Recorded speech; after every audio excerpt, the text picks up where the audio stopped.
सेना के 150 पूर्व अधिकारियों ने मोदी के खिलाफ खोला मोर्चा। पूर्व सेना अधिकारियों ने राष्ट्रपति को लिखी चिट्ठी। 8 पूर्व सेना अध्यक्षों ने मोदी के खिलाफ खोला मोर्चा। सेना के 150 पूर्व अधिकारियों ने राष्ट्रपति से की मोदी और भाजपा की शिकायत। जवानों के दम पर सत्ता हासिल करने का ख्वाब देख रही है भाजपा।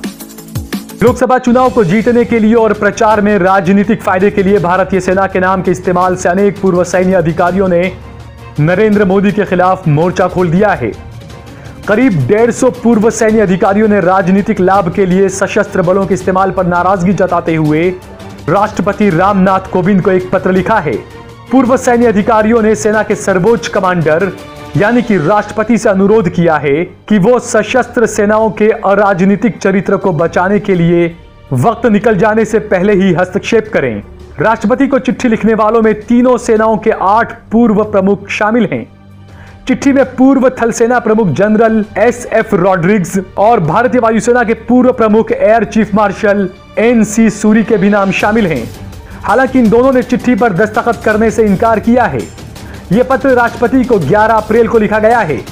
थल सेना के पूर्व उप प्रमुख लेफ्टिनेंट जनरल एम.एल. नायडू का भी नाम इसमें शामिल है, लेकिन उन्होंने कहा है कि चिट्ठी पर दस्तखत करने वाले लोगों में उनका नाम शामिल करने से पहले उनकी सहमति नहीं ली गई। जबकि पूर्व थल सेना प्रमुख जनरल दीपक कपूर और जनरल शंकर रॉय चौधरी ने राष्ट्रपति को चिट्ठी लिखने की बात को खुद स्वीकार किया है।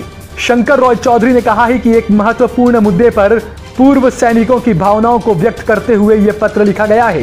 पूर्व सैन्य अधिकारियों ने कहा है कि उन्होंने राष्ट्रपति को पत्र इसलिए लिखा क्योंकि वो सशस्त्र सेनाओं के सर्वोच्च कमांडर होने के साथ ही संविधान के संरक्षक भी हैं। इसी बीच रॉड्रिग्स और सूरी की चिट्ठी पर दस्तखत करने से इनकार करने का जिक्र करते हुए रक्षा मंत्री निर्मला सीतारमण ने आरोपों को फर्जी बताया है। उन्होंने कहा है कि यह पूरी तरह निंदनीय है कि कुछ लोगों से अनुमति लिए बिना ही उनके नाम शामिल किए गए।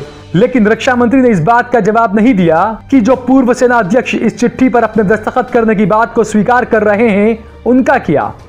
गौरतलब है कि उत्तर प्रदेश के मुख्यमंत्री योगी आदित्यनाथ ने हाल ही में एक चुनावी रैली में सशस्त्र सेनाओं को मोदी की सेना बताया था। योगी के इस बयान पर विपक्षी पार्टियों ने कड़ी प्रतिक्रिया दी थी और चुनाव आयोग की डांट के बाद आखिर योगी आदित्यनाथ को अपने बयान पर माफी भी मांगनी पड़ी थी। आपको बता दें कि पूर्व सैन्य अधिकारियों की चिट्ठी में अधिकारियों ने चुनाव प्रचार अभियानों में भारतीय वायुसेना के पायलट अभिनंदन वर्धमान और अन्य सैनिकों की तस्वीरों के इस्तेमाल पर भी नाराजगी का इजहार किया है। उन्होंने लिखा है, महोदय, हम नेताओं की असामान्य और पूरी तरह से अस्वीकृत प्रक्रिया का जिक्र कर रहे हैं जिसमें वो सीमा पार किए गए हमलों जैसे सैन्य अभियानों का श्रेय ले रहे हैं और यहां तक कि सशस्त्र सेनाओं को मोदी जी की सेना बताने का दावा तक कर रहे हैं। पत्र के अनुसार मीडिया में आई तस्वीरों में दिखाया गया है कि चुनाव प्रचार अभियान में पार्टी कार्यकर्ता सेना की वर्दी पहने हुए हैं और भारतीय वायुसेना के विंग कमांडर अभिनंदन वर्धमान समेत दूसरे कई जवानों की तस्वीरें और पोस्टर दिखाए गए हैं। पूर्व सैन्य अधिकारियों ने कहा है कि सशस्त्र सेनाओं का इस तरह दुरुपयोग वर्दी में सेवारत पुरुषों और महिलाओं के मनोबल और लड़ने की क्षमता पर विपरीत असर डालेगा। बहरहाल अब देश की जनता को खुद ही तय करना है कि क्या सत्ता हासिल करने के लिए देश की सेना और देश के जवानों के बलिदान का गलत इस्तेमाल करना देशद्रोह है या नहीं। असली देशद्रोही कौन है, ये अब आपको खुद तय करना है। ब्यूरो रिपोर्ट, देश लाइव। देश और दुनिया की तमाम छोटी और बड़ी खबरों के लिए हमारे चैनल को सब्सक्राइब करना न भूलें और बेल का बटन जरूर दबाएं।